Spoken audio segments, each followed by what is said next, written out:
предлагают But это first, let's hear from the creators Game of one of Pass the на world's 3 most месяца за popular $1. Battle Royale games. Но это для зарубежных аккаунтов.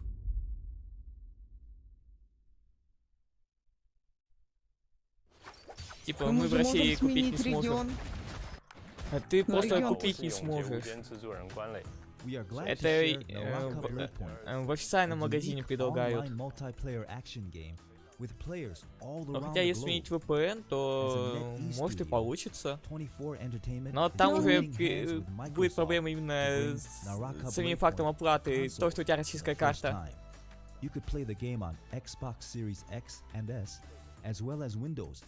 Да ладно, наверняка у нас уже нашлись умники, которые умеют российскую карту делать под какую-нибудь другую карту. Ну и я видел это. Некоторые сервисы предлагают это оформить виртуальную карту зарубежного банка. Вот.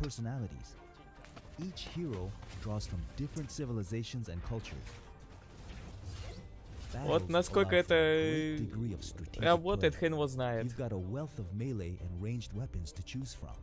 And a vast map filled with interactive elements to explore. Perhaps you'll engage your foes in samurai. У нас тут это Нарака Бэйтпоинт. Battle Royale, который изначально был доступен только в Китае, но в прошлом году его закинули в другие страны. Вообще выглядит симпатично, но... На Battle Royale. Да. Ну, в прошлый раз, кстати, когда показывали трейлер, ну вот на прошлой презентации Xbox, позавчера, то я точно видел, что там было что-то сказано по поводу компании.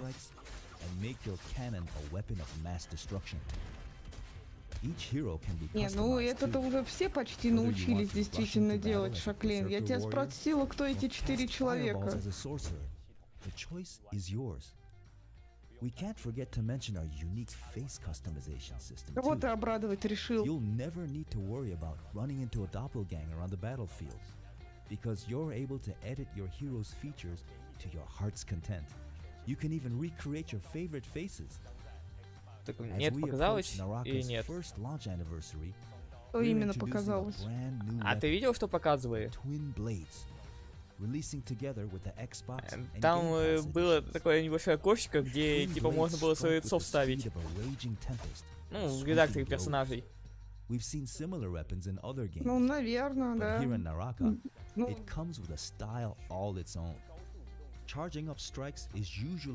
Прям оригинальный PS Vita?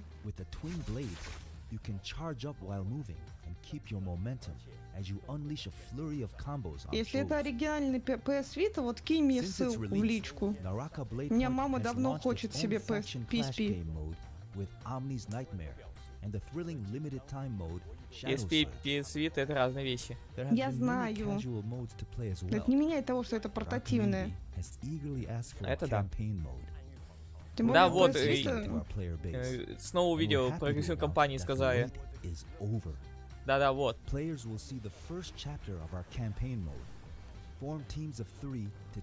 Значит, реально будет одиночный режим. Ну и это в кооперативе можно будет побегать его.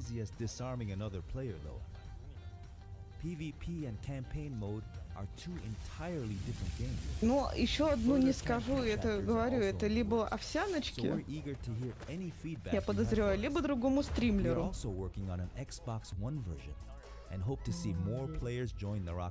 Так, версия для Xbox One выйдет в этом году. А так, вот 23 июня.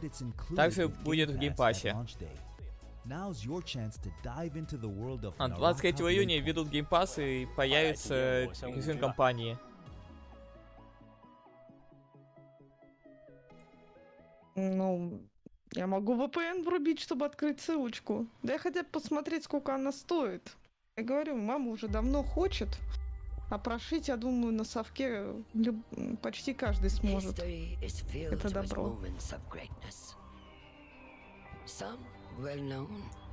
Просто я знаю, что есть у нас люди, которые долго хранят такие вещи. У кого-то лежат до сих пор оригинальные с тех времен. И даже живые. Vita и PSP. Но с рук брать не хочется. Неужто наконец-таки покажут геймплей? Я говорю, я уверена, что это будет что-то подобие цивилизации, но вот максимум Европа Универсалис. Да и никто не сомневается. Дайте мне мои шестигранники. А может вообще что-то наподобие Rise of Nations? History is filled with moments of greatness. But these Не, ну пока что это немножко похоже на Humankind, где можно с каждой эпохой менять культуру.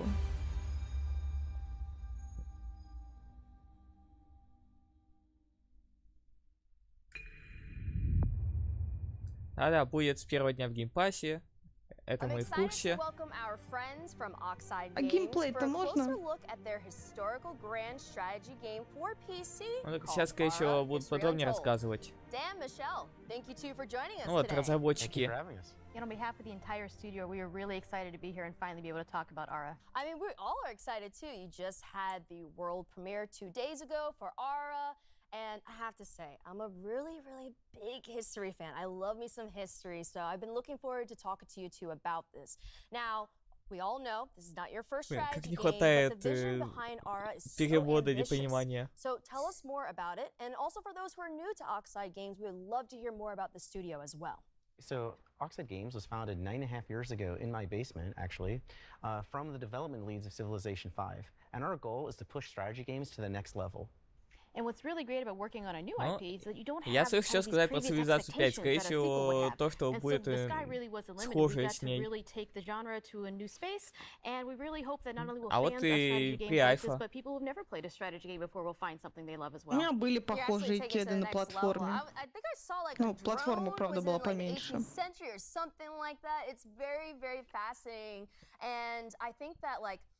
If you're someone who really enjoys history, it's bringing like all of the worlds together, all the periods of time together, and that's a grand vision in itself. So how does the vision of Ara impact the player experience within the game? So one of the kind of big things we wanted to do with Ara was really explore how to make the game less about finding the optimal strategy, из-за того, что упомянуть пятую циву и показать там небольшой кадр, то все, уже можно себе представить, как выйдет геймплей. Ну, я так понимаю, что, наверное, единственное как раз-таки отличие между другими цивоподобными играми в том, что реально с эпохой будет и внешний вид меняться поселений, которых ты напостроишь, и городов. Ну, честно признаться, я ожидала, что будет меньше стоить. Она примерно столько же стоила, когда она вышла. Ну, может быть, там... Хотя нет, когда появилась PS Vita, она 15, кажется, стоила. Вот еще немного кадров показали. А так вот, если ты не в курсе, то вот я помню, играл Rise of Nations, про который как раз говорил. Это стратегия в реальном времени. И как раз таки тоже... Ты изучаешь различные улучшения, там, допустим, раз изучил UPOR, теперь ты можешь огнестрельное оружие изучить. Бах, у тебя все солдаты становятся стрелками. Ну, также и там, если приходишь в новую эпоху, то у тебя и здание тоже изменяет свой вид под нужную эпоху. Ну и начинал там типа с каменного века и заканчивал информационным. Ну, в Humankind примерно то же самое. То есть там 6 эпох, и начинаешь ты типа там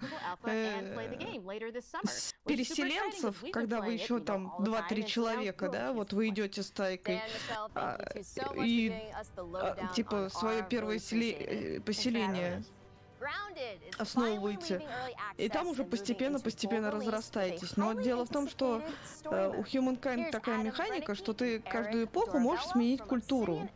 Ну, типа, сейчас ты был фэн-шуй какой-нибудь, да, а потом ты стал египтянином. Но единственный плюс в этом всем того, что типа каждая культура дает свои плюхи на эту эпоху. То есть сначала у тебя там был прирост в золоте, да, а потом у тебя стал там прирост в науке. Ну, это классически зависит от именно определенных факторов, так скажем. Вот. Но привлекать, насколько я понял, пошаговый. Ну да, по сути. То есть ты выбираешь, какие шаги делать за этот ход. Ну вот, а Rise of Nations, он в реальном времени. Как бы это, ну, основное различие между этими играми. Но, по сути, все остальное схоже. Вот, но чтобы независимо, сколько я вещей бы построила на карте, и в какую бы культуру не уходила, я не могу сказать, что внешний вид карты как-то менялся. То есть он оставался таким же. То есть я решила, что у меня там деревня будет здесь. И как бы я не приближала карту, там просто будет типа деревня. Внешний вид у нее сильно не изменится. Ну, в Rise of Nations там вот, ну, как бы можно строить вот эти поселения, здания, но вот у них внешний вид менялся только вот со сменой эпохи.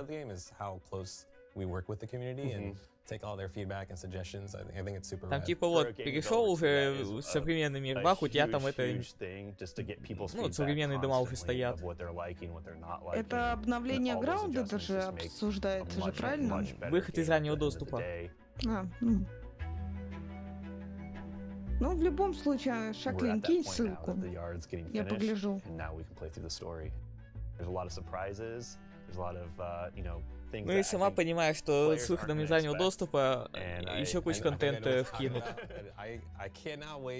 Ну, чтобы была полная история.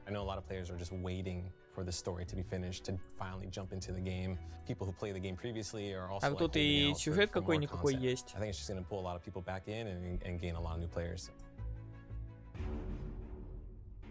So Adam, we have the Broodmother from last year. It was like our first big boss. Так чисто условный. We came out with a bunch of mini bosses like Termite King and Assistant Manager. But in this trailer, хотя вот в некоторых выживачах делают вполне себе это полную сюжетную кампанию. И у тебя есть какая-то цель, которую тебе надо достигнуть.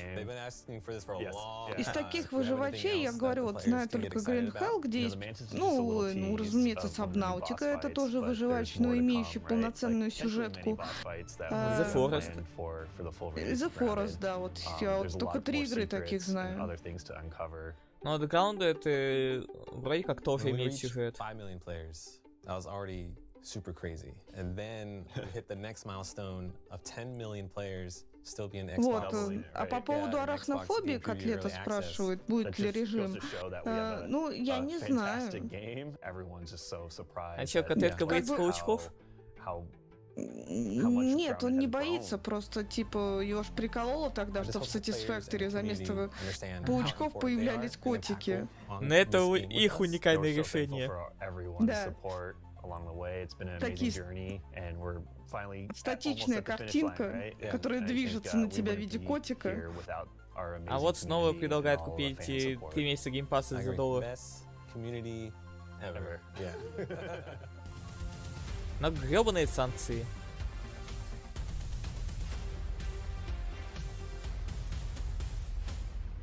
Я промолчу по этому поводу. Нет, ты скажи. Эти санкции теперь все равно на нас до конца жизни. Да не. Мы враги народа. Почему это без них не купил бы?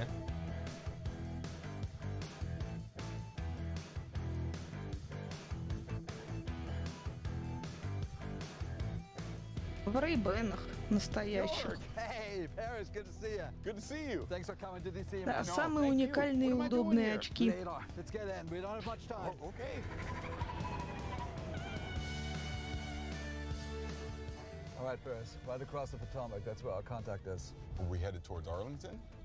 Это эти так называемые авиаторы. Форма, да, это называется авиаторы. А так-то у них есть не только форма авиаторов Рейбена. У них от классических до каких хочешь очков есть. Ну, по поводу очкам, да, тебе виднее.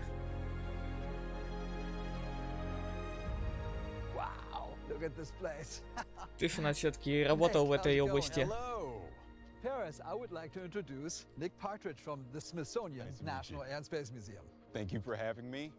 Котлет, не развивай эту тему. I saw during the trailer there was a collaboration between the Smithsonian National Air and Space Museum and Flight Simulator. А так я помню еще они делали коллаборацию с Топ Ганом. Well, Jorg and I have been talking for more than a year. He was looking for me, and it turns out I was looking for him to ask the same question, which was, don't you think that our organizations have a lot in common?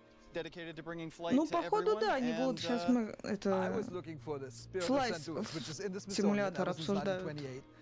Ну, конечно, сказали, Microsoft Flight Simulator. Не, ну просто Котлета просто написал Microsoft симулятор, и я добавила Flight Simulator. Ну и правильно сделала. Нет, это не War Thunder.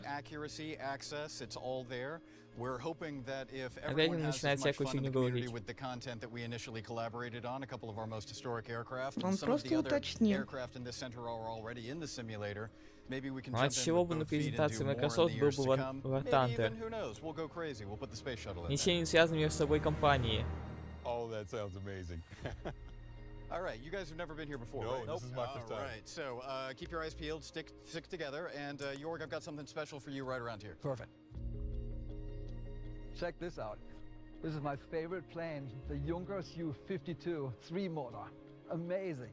And that is an awesome plane. And as I look at all these planes around here, Ну, it makes что me ask the поделаешь? question, are you going to put all of them in Flight Sim? Maybe not all of them, but we hope a lot of them.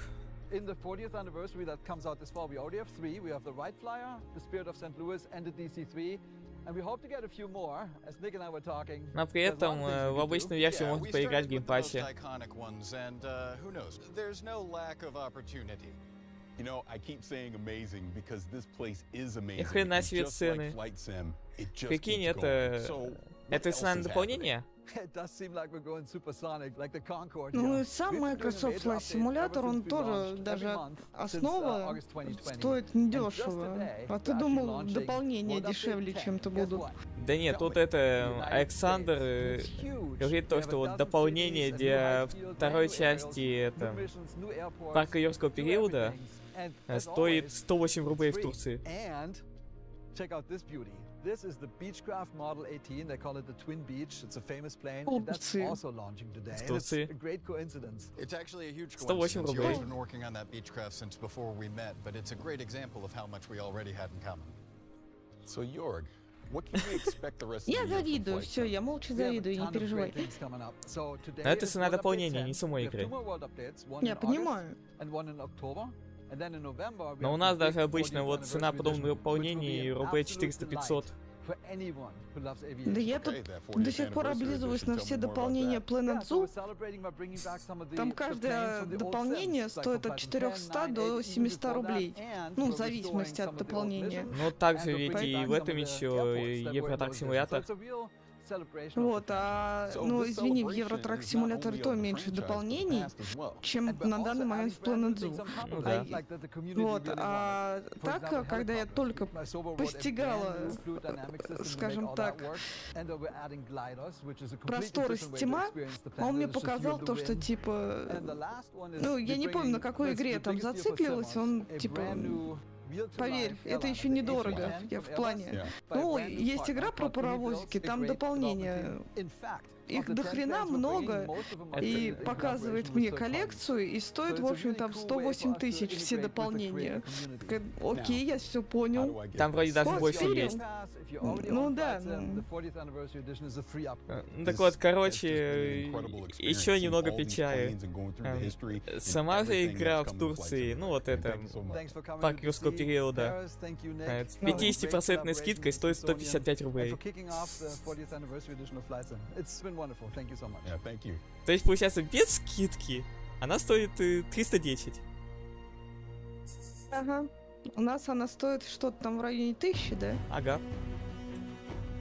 Привет, Сперил. Давно не виделись. Я думаю, Ты соскучился по Куки и по Сапфиру. Они тоже по тебе, но их сейчас тут нет. А еще и сейчас... А, кстати, вот вышло дополнение Top Gun Maverick. Ага. Для флайт симулятора. Нет, не чихнула. Фанфест. Ты уже не помнишь, да? Ну ладно. Фанфест у Xbox в Испании. Как твои дела, рассказывай. Вперед.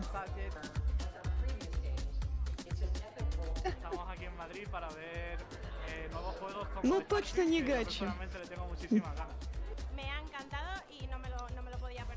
Да понимаешь, Александр, будь у нас такие цены.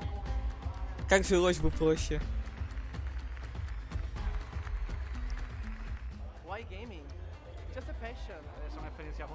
Просто представь, если бы в Стиме все ценники были бы в 3 раза ниже.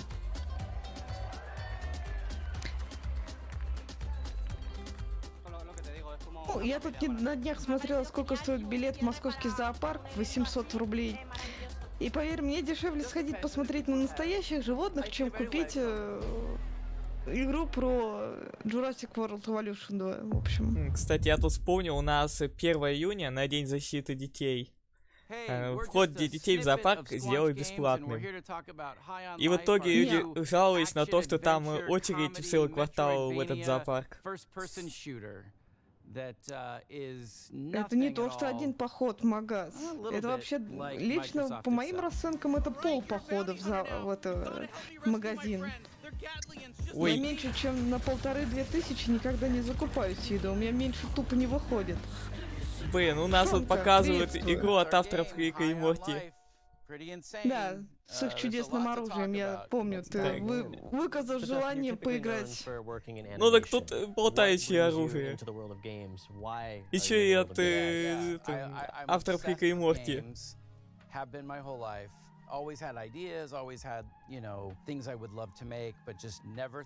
Ну, я закупаюсь на неделю, стараюсь, ну, дней на 10, плюс-минус.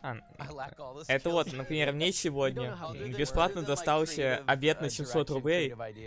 Ну, блин, поесть буквально на один раз. А я в магазине на 700 рублей могу закупиться так, что потом питаюсь неделю. Free. I wanted to make games that I wanted to play, and that was sort of the spark that just lit the fire Вот, а of по Squanch поводу Games. 1 июня, так у нас, в принципе, поход в зоопарк, он доступен всем бесплатно, кроме не студентов, скажем так, то есть взрослого человека, работающего. То есть, если ты уже на пенсии, тебе бесплатно. Если ты ребенок до 7 лет, тебе бесплатно. Если ты уже учащийся школы, колледжа, института, тебе бесплатно. Только предъяви студенческий. Понимаешь? То есть, если ты просто взрослый работающий человек с семьей, то вот плати 800 рублей за билет. Go after, like, it opens the portal door to that world that they're in. Eric, can you tell us a little bit about the worlds of the game, the art style of the game, the visuals? Yeah. So we spent a lot of time kind of constructing and О, ну, Аннем, я же говорю, я меньше, чем на 1500-2000 никогда не закупаюсь. И не только котлетами. То есть я стараюсь брать... То есть, ну, в этот ценник не входит хлеб и молоко, которые покупаются каждые 3 дня. То есть туда входят макароны, рис, гречка, картошка, морковка, лук. Ну, то есть...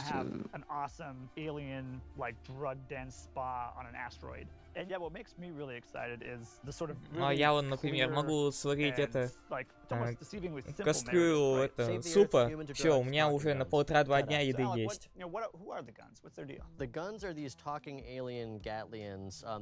А на суп надо не так уж и много по продуктам. Но опять-таки ты живешь один, а у меня взрослый мужик в доме, который ест за 2. Ладно, за 1,5. Я тоже ем за 1,5. to get more Gatling. Yeah, Вот get more, collect прям more чтобы за 2 Gatlings. точно Yeah, нет, a но вот за lot of 1,5 да. players are going to have very different experiences depending on what gun they favor. Yeah, you kind of pick your favorite И companion. если что, у меня косплей, в которой я обычно супфорю, она литров на 5-6. Dialogue scenes and stuff. Yeah. And Ты sometimes you вливаешь can себе этот unlock суп the guns in a different внутривенно, order что than ли? another player has. So That's when you go right. back through a level, you'll see things that you would have been Нет, able to access if you done it in another order. это You can go back. тарелки That's a 4 Alright, so за we день talked не about точно this съедаю. crazy good game that И sounds помимо amazing. этого Why еще should что-нибудь, people ну be там и чай excited to чего-нибудь play it? успею попить. As a studio, we are attempting to bring А еще каждой тарелке по 3 куска A-level хлеба. adult comedy into video games. Но я говорю, в Something I этот love about ценник Splunk не is входил хлеб и we would молоко, put a lot of который, ну, effort продукт, into things that a lot of other покупающийся. studios wouldn't Ну even это bother. само Like, you have a собой. single У small меня, group of ну 5 я players сам might хлеб find. каждые 2 дня закупаю по буханке. Well, now I can. I love that stuff. I love like edge casing and like It's what makes you remember a game. yeah, like if a player's trying to break the game in a certain way and then you have an answer for Но that. если точнее, for я them, беру that батоны, is like such a и memorable вот and батон на 2 amazing, дня. Moment. It's almost like watching TV, but the viewer is able to reach into the TV and poke a thing, and the character has to respond to that. And И there's то so так как я much ленивое fun говно, in я беру that. уже нарезной We can батон. skip it all. We worked really hard on it. If you want to skip it. Yeah, if you want to just like miss out on like, you know, Yeah, if some you're of like the a big coolest... dummy and you don't want to play the game at all. Ну, that's fine. нет, We're not gonna нарезные judge это you. уже We're just gonna be upset. нарезанные, вернее, уже батоны. Мы его тоже уже много лет берем. А, в октябре уже выйдет игра. Замечательно. Можно будет уже в этом году опробовать. Ты сначала справься с списком, который ты уже себе наметил. А ты говоришь, уже можно будет опробовать. Блин, У меня ну у ударил самой- прям по больному. Так у меня у самой в списке непройденных игр 50 штук. Так, а тут у нас какой-то аналог ДБД, походу. Когда их все проходить, я без понятия. Ночью. Хотя нет, у меня есть ответ. Каждый день просто проходить, по чуть-чуть. Каждый день по пол игры. Не, у меня нервов не хватит. Это уж у нас техасская резня бензопилой. Который выйдет в следующем году. Вспомнил, как называется, да? Так там написали. А, Просто тоже давно не показываю эту игру. Вроде прям с анонса. Кирилл, я уже давным-давно перешла на другие игры. Если я сижу играю в Лигу, это значит, что от сюжетных я просто немножко устала. А так я делаю сейчас акцент на сюжетном прохождении игр.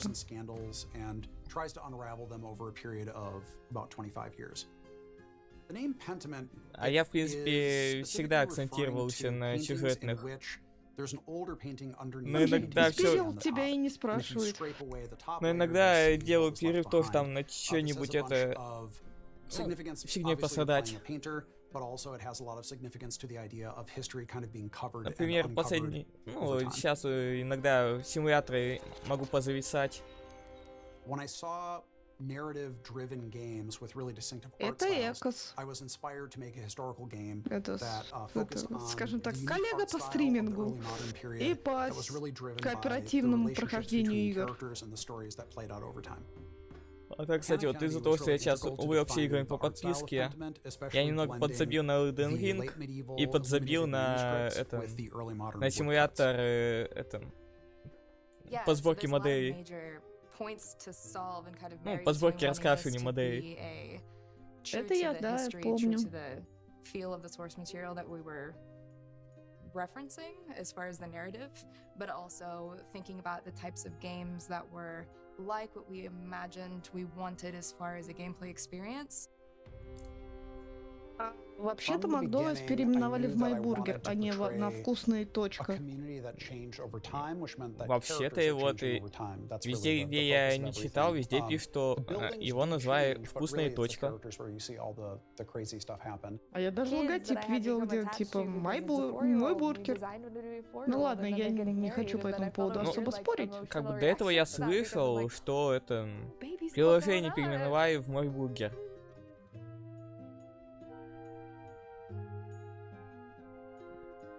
Но в общем, все сейчас уже прям именно утверждено, что это вкусная точка. Нет, не тот самый. Ты вроде не особо знаком с... А так вот и у нас в городе сейчас это маки закрыли. Вот, видимо, как раз таки сделают ребрендинг и снова откроют. Ну, скорее всего, недельку на это потратят. Типа, да, буква М. Таким образом сложили. А вот эта игра выйдет в ноябре. Вот тоже хотелось бы попробовать. Но вот As Dusk Fall я не хочу играть. Alright, let's do crime.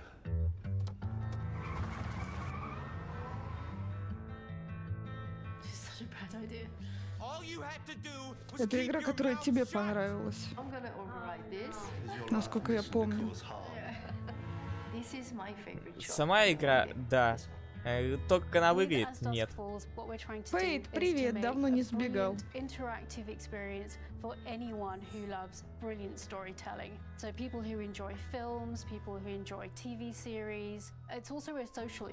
Я об этом говорил в прошлый раз и скажу еще раз. Мне не нравится анимация. Типа как СМИ сделанные. Ну или как это, Макс Пейн первый.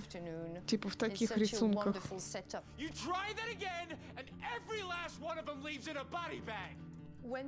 футажах, вернее.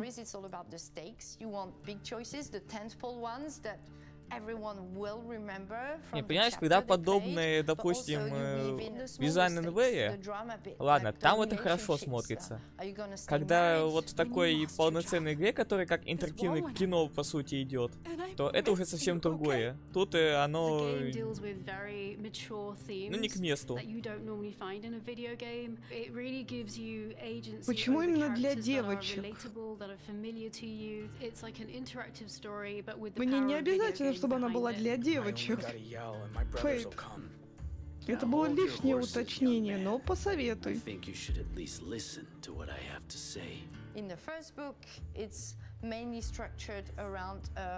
А, нет, не надо. Что там? Мне готовки в реальной жизни хватает. Кукинг-симулятор? Ну, какой-нибудь, да, наверное. Да, это новелла. Ну, это антология Dark Pictures на минималках, понимаешь? Типа ты выбираешь варианты ответа и, ну, действия, но... Не надо к Dark Pictures привязывать. Spiritfarer, так у меня есть полное ее прохождение на YouTube-канале. Со всеми дополнениями, которые уже вышли. Причем в кооперативе, где я играю постоянно за котика. Ты немножко опоздал. Она буквально на год. Хотя дополнение там осенью вроде последнее было. Да, осенью последнее вышло, но мы-то с Алдом их проходили по мере поступления, то есть все 3 дополнения мы прошли, как вот выходило третье это дополнение, точнее, выходило дополнение, мы его сразу проходили. Ну вот, получается, вот, последнее дополнение проходили как раз осенью. Прошлой. Ну, весна, лето и осень, да. И все. Вот я и говорю, на год опоздал всего лишь. Совсем чуть-чуть.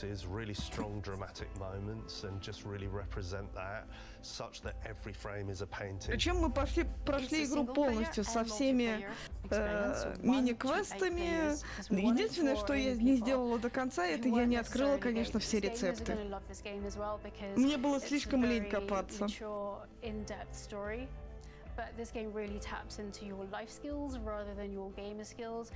А так я даже до сих пор помню, как там черепашек зовут. Маша, Мария и Ольга. А ничего, что Маша и Мария это одно и то же? Нет, Марина я имела в виду. Оговорилась. Маша, Марина и Ольга. Like a voice in the character head. Are you taking the money this time? I am definitely not. Take the cash. It's been a massive journey and I can't believe we're just like so close, touching distance to this game. Yeah, I'm gonna miss it when it's done.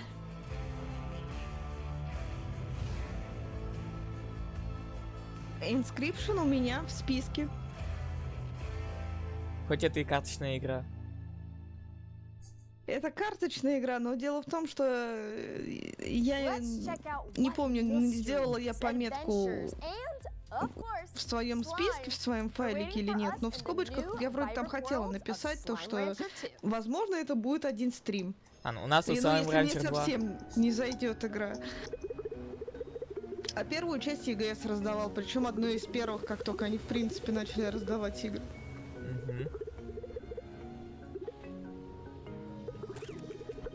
Посмотрим, что у нас из себя представляет вторая часть.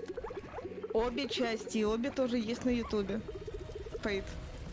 Про что теперь? Ори. А. Обожаю серию Ори. Очень хочу, чтобы вышла третья часть. А ее и не будет, да? До Крэша Бандикута я еще не дошла. Но ты же имеешь в виду последнего Крэш Бандикута? Не будет третий, но я с тобой... Да, я согласна, что, скорее всего, третий не будет. Но, скажем так, у меня двоякое ощущение. Если будет третий Ори, то, скорее всего, ее испоганят, испортив историю первой и второй. Как тебе ферма слаймов? Так это то же самое, что и было в первой части. Я же играла. Тоже проходила на стрим, но я тогда еще на YouTube не скидывала. Но здесь слаймики новые. Вот таких кролики там были, но они были не такие. Ну, пока я тут видел вот и курочек, кроликов. А это типа курочки подземелья? Были. Нет, это открытая ж местность. Где это подземелье? А вон еще какой-то вот вид это был. уже... А вот это уже подземелье. Типа цветочки. А, у тебя трансляция немного запаздывает. Да, только я не могу понять, почему. У тебя идет быстрее, чем у меня.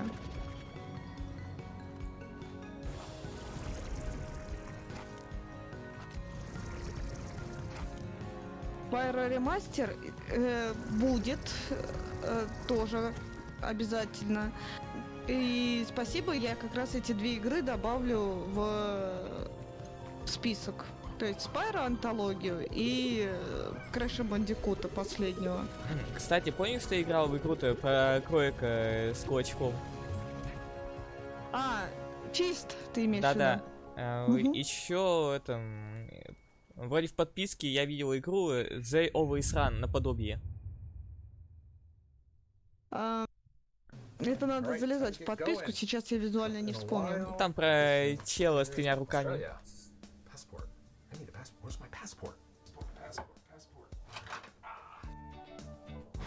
Добавить мультиплеер в Slime Rancher 2, ты имеешь в виду как лет?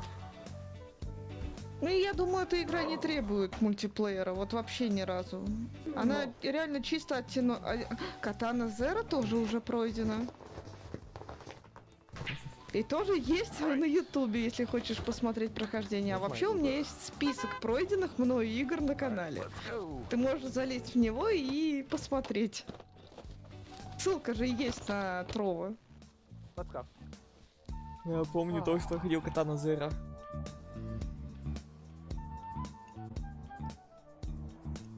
Я тогда еще и обе концовки глянул.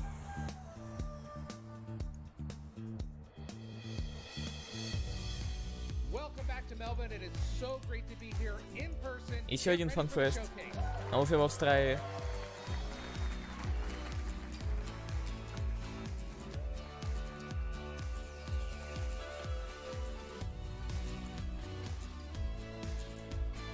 А, кстати, Александр. По поводу V-Rising, как бы, в принципе, я бы и попробовал. Но только когда она выйдет в полный релиз. Персона на ПК. Я, кстати говоря, очень давно ждала этого момента, но, честно признаться, я вот почему-то не помню, какая именно персона мне в душу запала. То ли 4-я, то ли 5-я, которую я безумно ждала на ПК, чтобы вышла. Скорее всего, 4-я. И еще по поводу 4-й, я помню, для нее делали неофициальный перевод.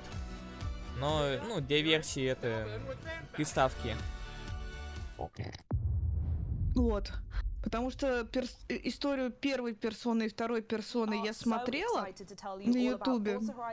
Ну, о чем, в принципе, эти игры, чтобы понимать. Ну, короче, вот, если они адаптируют тот перевод под версию Windows, то это будет хорошо, потому что не надо будет долго ждать русификатора. Вот. Третья, почему-то игра мне вообще не зашла. Не знаю, в чем именно точно была моя... Мне нужно пересмотреть трейлер, чтобы понять, почему я не хочу играть. Вспомнить, точнее, не хочу играть в третью персону. И вот да, ты, наверное, прав, что именно четвертая Gold персона, которая Golden. В общем, просто трейлеры пересмотреть надо, чтобы сказать, во что бы из них я точно хотела играть. А Катарина Классик... Я ее несколько раз хотела знакомому купить. У него был какой-то небольшой недотрах по жизни, который потом просто перерос в мем. А сама я так и не добралась поиграть тоже в Катарину Классик. Я считаю, что она просто забавная. Ну это да. Есть подобные, ну, просто небольшие такие забавные игры. Она вроде и короткая. А она, короткая я не знаю или нет, но я только знаю то, что она типа основана на головоломке. Да. И вот это вот всей психоидной шизе, происходящей у главного героя. И изменять одной Катарине с другой. Да, там это все бабы Катарины. Where the Horizon Festival is suspended among a web of Hot Wheels tracks. And there's more, because new players can jump into Forza Horizon 5 Hot Wheels as early as possible during the main game's initial experience. Какие еще предложения будут в Fate? So, in Event Lab, you'll have the freedom to design, build and share using the new Hot Wheels creation kit. А чё нет-то сразу? Over 80 new track and stunt pieces that instantly snap together. Ты хочешь на машинках гонять? Для этого есть этот... Я говорю, автопати. For players to discover and play. We are anticipating our community building an ever-evolving игра, где надо перебухать сатану. Ну, русификатор на нее вышел уже? Да, блин, там официально русский язык вышел. В феврале. Ну, окей. В феврале еще. Ну, тогда надо только алкоголем закупиться, не то, что только мой персонаж бухать будет, я тоже хочу. Ну так в том и был изначальный замысел. Ну да. А я еще помню, там есть такая механика, что в зависимости от того напитка, который ты выпил, появляется уникальная ветка диалога. Фури, если это не ошибаюсь, игра про... Как их там называли-то? Отверженные или отторженные? В общем, люди попадают в мир и имеют право из него выбраться, только пройдя испытания. Что за игра? Фури. Не помню такого. Название-то знакомое, самой игру не помню. А, это я спор путаю. Фьюри, хорошо. И я путаю с Спур, игра называлась. А Фьюри. Mike, thank you so much for joining me. This has been so much fun, and I cannot wait to play. Хорошо, Анна, поймут меня неправильно. Boss Fight Action, то есть...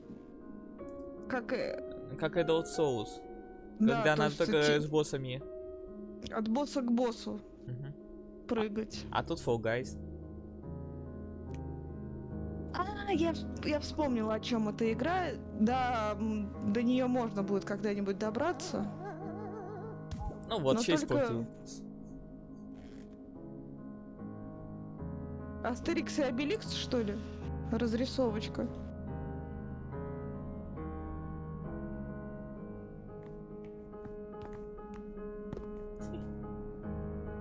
Да, я даже историю этой игры знаю, но я сама не играла. Все равно некоторые паятся. Но я там видел, кстати, одного в костюме мастера Чифа. Ну, старые костюмы и новые периодически тут выскакивают. Да вообще столько костюмов за все время появилось. Да, даже Туби. И это, из Хорайзена рыжая. Элой. Элой, да. Соников полно. Он, Думгай.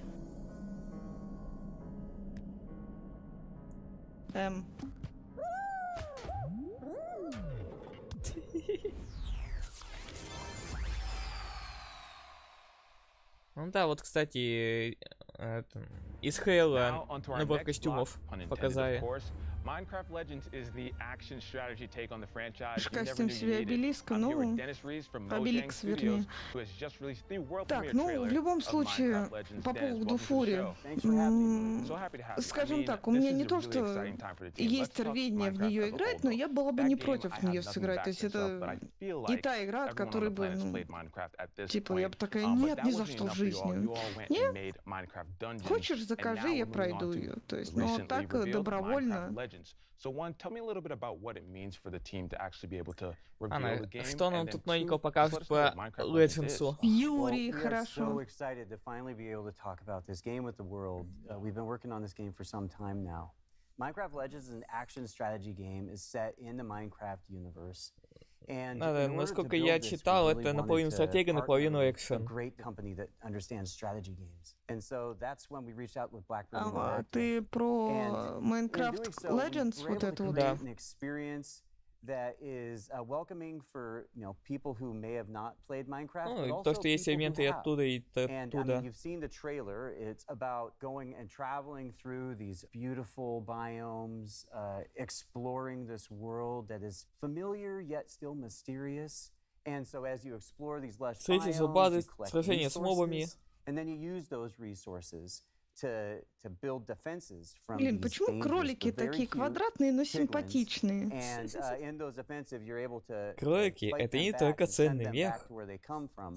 And you know what? You're gonna Злые probably want to build свинки. some alliances with some unexpected friends because they're going to help you actually defeat the Я думаю, piglins кто and понял, send them тот back to where понял. they come from. I'm looking forward to it, and I love what you said about trying to make a game that's both for fans of Minecraft that exist and new fans coming in. Minecraft can go in so many different directions, I feel like, with a new game. What made you choose action strategy?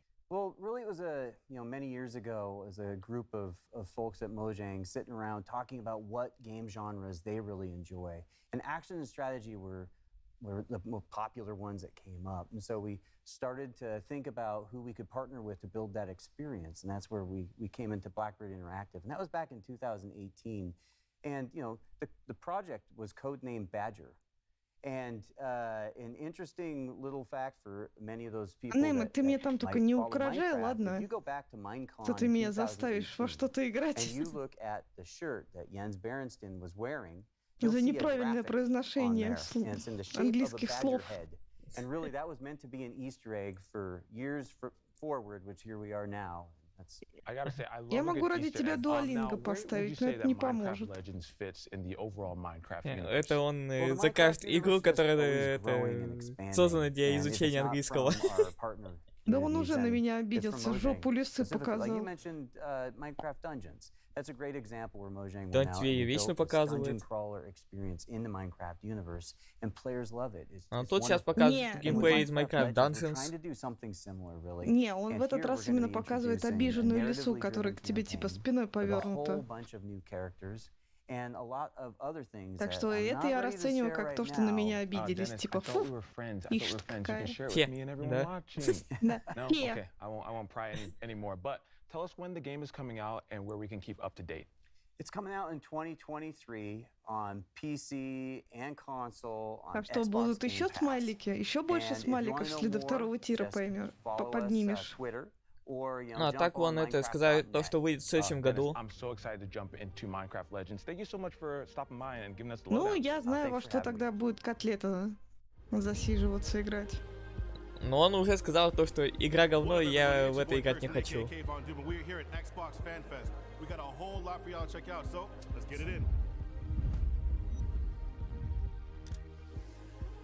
Ты не видел, что он это высказался по поводу Legends?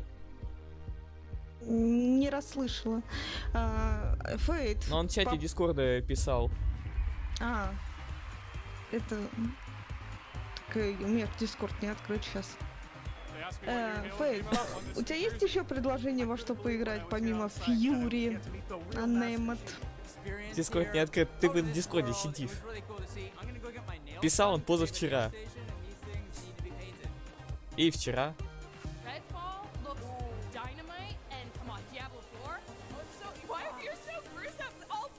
Мне, знаете, тоже красивый маникюр и без знака Xbox.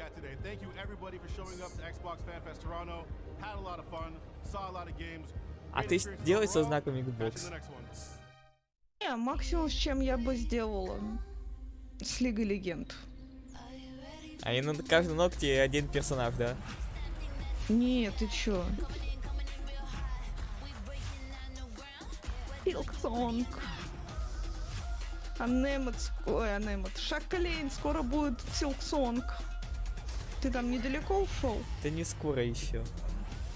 Но мы все равно ждем его. Кстати, вон Тайникин, хочешь попробовать поиграть? Там тоже армия рабов есть, которая тебе помогает. Я об этом уже... Не, я поняла тебя, я об этом уже думала, но с другой стороны мне немножко отталкивает подобная рисовка, когда типа, знаешь, персонаж плоский, это как в КС-ке раньше, помнишь, елки были, когда ты идешь и она за тобой поворачивает, потому что у нее объемности нет. Короче, когда это 2D спрайты в 3D мире, да? Да, вот я вот это вот не очень хорошо понимаю. Ну, в принципе, это примерно то же самое, почему я отвергаю As the Dusk Fall. Так, а Slime Heroes? Серьезно? Пот. Не хочешь повоевать за слайма? Нет, спасибо.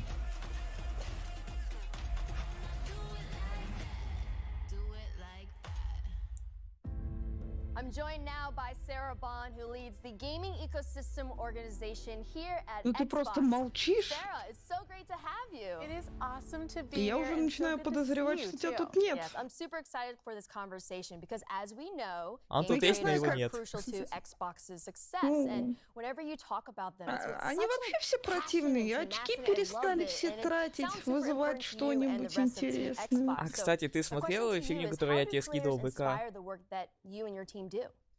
The creators are just the bedrock of когда everything we это do было? on my team. Да я тебе еще писал по поводу, там типа можно, чтобы у тебя питомец бегал.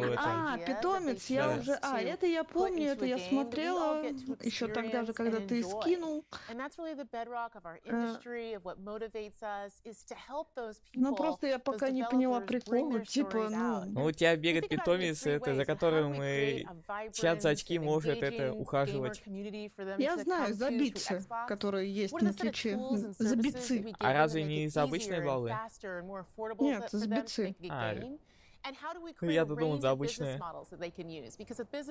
Ну типа, ребят, я могу сделать на экране питомчика, любого. Там кошечка, енотик вроде есть и кролик. Вот. И он будет, разумеется, малышом, а если вы будете часто закидывать бицы, он начнет расти.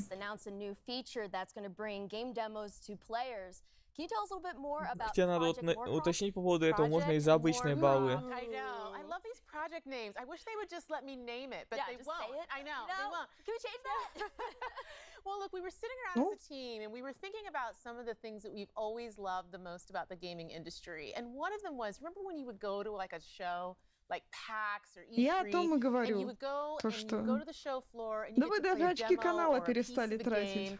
And the developer would be Они right копят. there next to you, talking to you about their experience, asking you to try. Не знаю, на что Шаклейн, возможно, на кино копит, он часто сериалы заказывает, а вот Unnamed на что копит, я не знаю. У них обычно на анимешку. Я отбежал. Сейчас вернусь.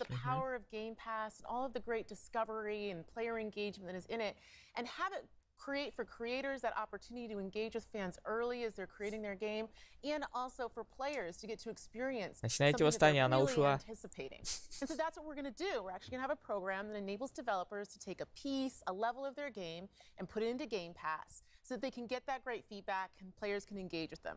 And we know it's a lot of work sometimes for developers to do that, so we're also going to compensate them for their Что-то я немного participation зеваю in the program. сегодня. I'm so excited Под for what's вечер. going to come when we launch that.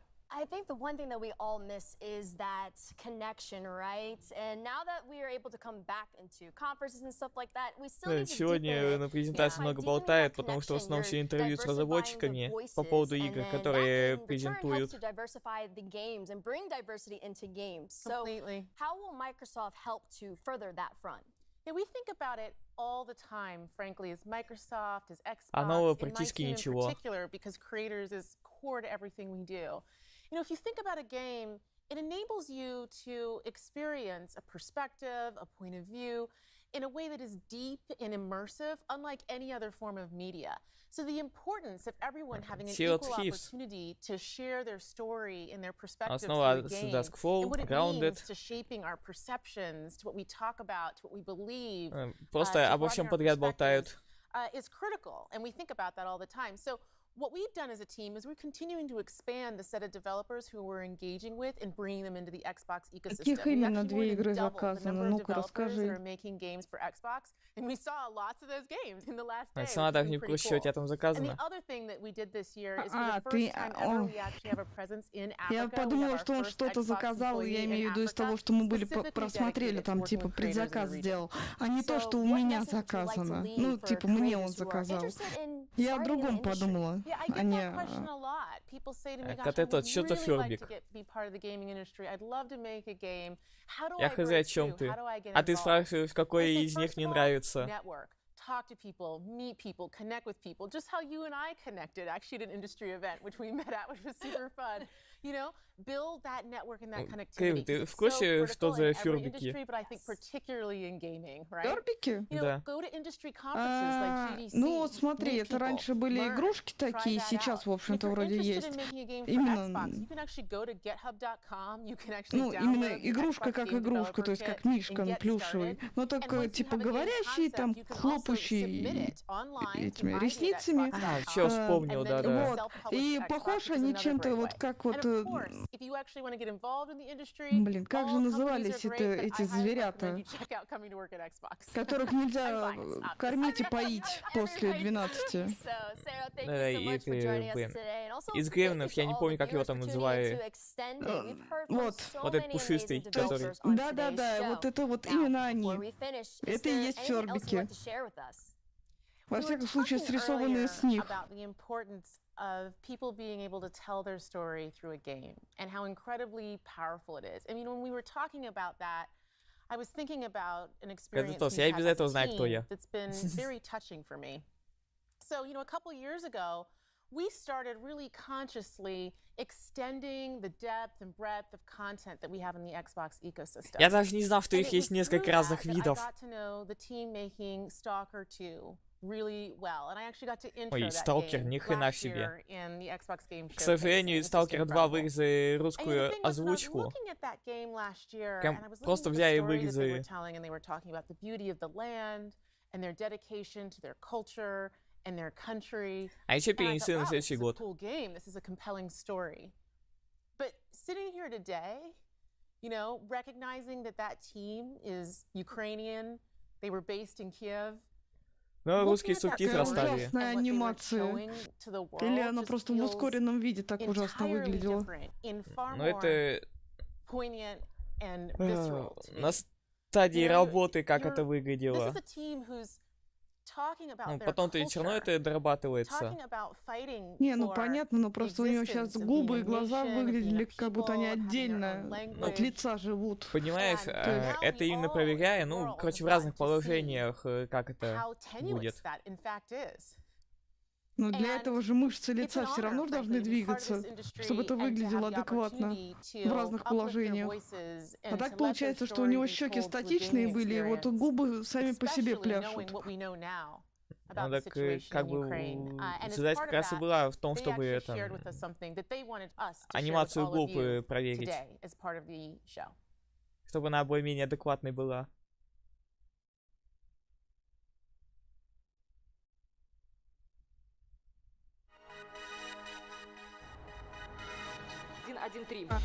Ну, да, котлет, он без понятия. Я просто пропустила. В чем вопрос был про Ферби? Ферби. Ну, вы поняли. Команда разработчиков. Они с Украины.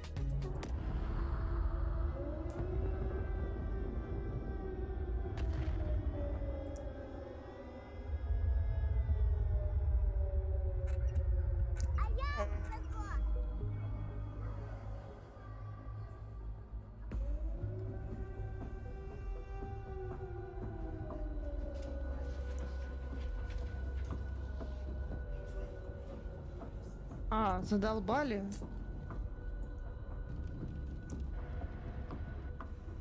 Второй раз вообще презентации вкинули по этапу. Работа, идеи, она не останавливалась. Давай без этого, Экос. Началась война России с Украиной. Шок-код, рабочий день начинается в тривогі. Під час сильних обстрілів ми біжимо в укриття. Це переноска для мого кота, який загинув ще в перший тиждень. Привет, Лукас. Выходишь вечером, сирена, выходишь днем, Говорю, сирена. сделайте вид, что вы этого просто не видите. Надо, поэтому особо не выйдешь, а вечером все время вот так. Це моє робоче місце. Вже третій місяць я живу і працюю в коридорі. Зі мною живе одноокий пес, врятований з-під обстрілу в Гостомелі. Зараз мені важко писати квести про війну, коли вона йде навколо. Так работает в перерывах между сиренами і волонтерськими задачами. Світ ще побачить, наскільки в нас класна культура, і в тому числі наскільки класні ігри ми можемо робити. Меня зовут Александр. Я являюсь сотрудником компании ЖСК. Я с Мариуполя. С начала боевых действий была потеряна связь с моими родными и близкими. И это непередаваемое. Не, я когда была маленькая, я тоже хотела Фербика. Они ж буквально тогда первые появились, мне лет 10 было. Да, я вот тоже помню, в детстве эту рекламу показывали с ними. Ніколи не міг уявити, що в 21 столітті в центрі Європи. Да, вообще тогда была мода делать и говорящих кукол. Ну как говорящих? Просто которые знают несколько фраз. Дизайнер Да. Stalker 2. Після перемоги я до неї повернуся. Побачимось на релізі. Слава Україні. 4 эры их аж есть, Фербиков. Ну я-то за этим не следила, это я только в детстве хотела. Я вот тоже нифига не сидел, а тут просто когда-то залетает с фразой: а какой из них тебе нравится? Обстановка-то это о чем, Лукас? Ну, первая эра это самая первая, ну, логично, только вот первая коллекция, которая вышла Фербиков, разумеется. Сейчас-то их уже не выпускают. Это ж как с телефонами. Типа, зачем нам телефоны предыдущего поколения?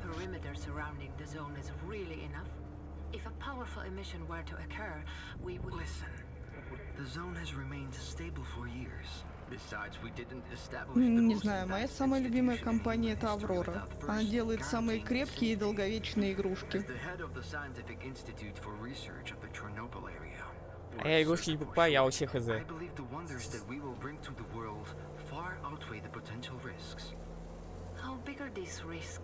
Ну, Фербиков она не производит, но зато моему медведю уже на секундочку. Ох, 27 лет. И он живее всех живых. Он старше тебя, Котлет. Дважды старше тебя, Котлет. У меня велосипед ровесник Котлеты. Но это хоть не игрушка, но все равно просто раз сравнивать с его возрастом.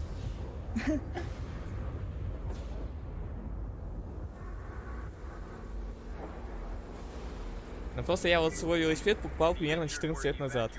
Возможно, 15. Почему Дима Скрынник? Я даже не знаю, кто такой Дима Скрынник.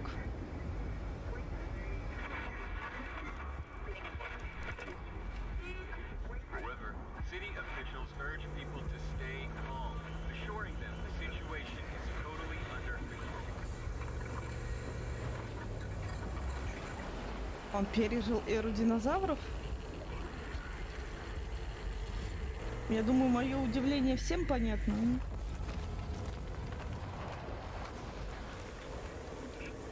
Нет, ну я иногда шучу, говорю, что я настолько старый, что еще тогда динозавры по земле ходили, но...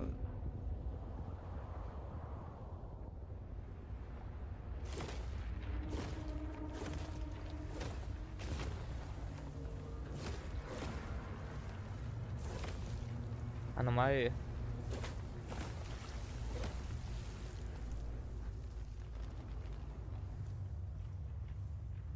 Камушками запасся, проверять. Не, он там не камушки кидал, а эти болты. И все, на этом презентация окончена. На Серьезно? трейлере Сталкер 2. Где Силксонг? Я Силксонг ждала. А кто сказал, что тебе о нем больше будут рассказывать сегодня?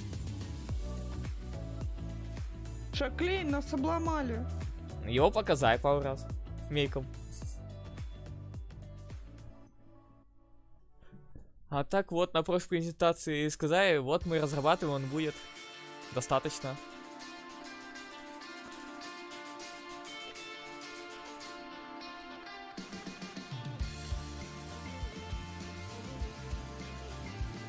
Ну что ж, да. На сегодня закончились презентации, и следующее, которое я собираюсь транслировать, это будет презентация от Square Enix, если не ошибаюсь, 17 числа. Надо потом еще с Ленем уточнить. Ну, это в пятницу. Так что, а на сегодня... Подожди, 17 числа ты говоришь? Да. А, ну да, это пятница, окей. Я Ну, в общем, нас так, обломали Силксонгом.